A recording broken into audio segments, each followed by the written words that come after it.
Hello and welcome to Financial Aid 101. I am Money Michelle here with all the answers and we have one goal to help you find money for school. Now, Ann, I know that we're really getting ready to go through a very complicated, but it can also be easy document, and it's about merit scholarships. Some kids don't even know what a merit scholarship is. A merit scholarship is the kind of scholarship that students get based on a talent or a skill or academic achievement. And so they're regardless of your income.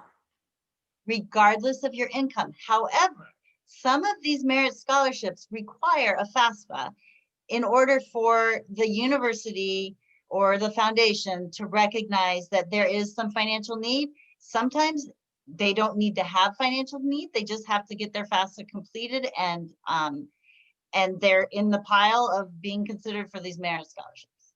But the one thing about FAFSA, it's all about completing it early. And we've discovered there are several universities, public universities for the state of Florida, that have November deadlines coming up. So we got to get this information to you now, right, Ann? Absolutely. Okay, I'm going to share my screen and we're going to get right to it. Okay, so I wanted to show you how there's 12 state universities in Florida that are public. So we looked at an earlier video, we looked at where the tuition is right around $6,300 or so per year. And so students that achieve at really high levels are able to apply to these universities by a certain due date, and then they're put in the running for some of these merit scholarships. So I want to be really clear that the deadlines that I have here in the row that says date application is due, that's not the application due date. That's the application due date if you want to be considered for merit scholarships. Okay, and let's talk about application due date. That's the application to the school or application for the scholarship? Great question. Most of these scholarships that we're going to talk about do not have a separate application. You can see here in this row where I wrote separate application question mark. For the most part, you don't have to do a separate application. You just need to get your application in by the date that's listed on this document. Okay, and we're trying to do financial aid in 5 minutes. Guess what? We only have 2 left. Okay. So quickly, let's go through. We're going to talk about the highlighted schools, and you'll see starting with Fgcu, November 1st or January 1st for the foundation scholarship. So what's the difference between those two? Okay, well, November 1st is for the incoming freshman scholarships, which are different from the foundation scholarships. It's too complicated for me to explain right now, but for our purposes today, we're going to focus on the ones that are due on that the application is due on November 1st. Okay, and it looks like from looking at the grid, November 1st due date for Fgcu.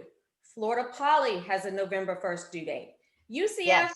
We're researching UCF, and then UF has a November 16th. And I just have to point out quickly, FAMU's deadline was September 30th. So that's why this is so important to get your FAFSA done and get your applications to the schools in. So, all right, and we got about 1 more minute left. Let's scroll down to Fgcu and see what all we have we can pick from or actually. Okay, well, we're not going to spend a lot of time on each one of these schools, but I just want you to look across and see that there's 3 different awards for kids that are high achieving. They've got certain GPAs, certain test scores that are required. But what this does is it allows the student to receive, with these scores and grades, up to $5,000 per year for 4 years to help pay for tuition, room and board, and all the other expenses. So you mentioned tuition, because if you have these scores, typically you get Bright Futures as long as you've done your community service. So is it either or do you actually get both? You get both. Yep. That's amazing. So that means Bright Future could pay for tuition, and then these things could help with room and board. And what were you about to say, Ann? Well, I was going to say that if you complete a FAFSA and if your family falls into the income category to receive a Pell Grant, then this is on top of that too. So you can get Wow. a Pell Grant, and then you can get some merit scholarship money, and you can pretty much pay for tuition, room, and board All right, for and Florida. we're completely out of time, but I do want to scroll down to that last one that's so important that requires the FAFSA. Some of these require it, some of them don't, but the point is just do your FAFSA. That way you don't have to worry about, okay, which specific school is that? UCF? Okay, this is UCF, and when I looked at their FAQs, describing their scholarships, they were very clear that UCF must receive the completed results of the FAFSA in order to be considered for one of these merit scholarships.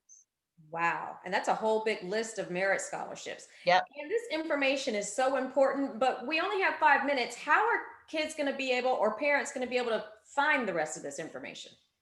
We are going to post this document on, through the means that Robinson High School has to post documents, and it'll all be in one place. But the other place, honestly, even if you look at this document, you need to back it up by checking the website, because some things change. We just, for example, University of Florida just changed their deadline from November 1st to November 16th. And that was just done. And the only way you would have known that is by checking the website. So you got to continue to check the websites to make sure your dates are right. Well, Anne, thank you so much. This is always great information. Like I said, we try to keep it to financial aid in 5 minutes or less. And I think we're a little over, but that's okay. Remember, we're going to have all of that posted for you. So make sure you continue to check Canvas. Toodaloo.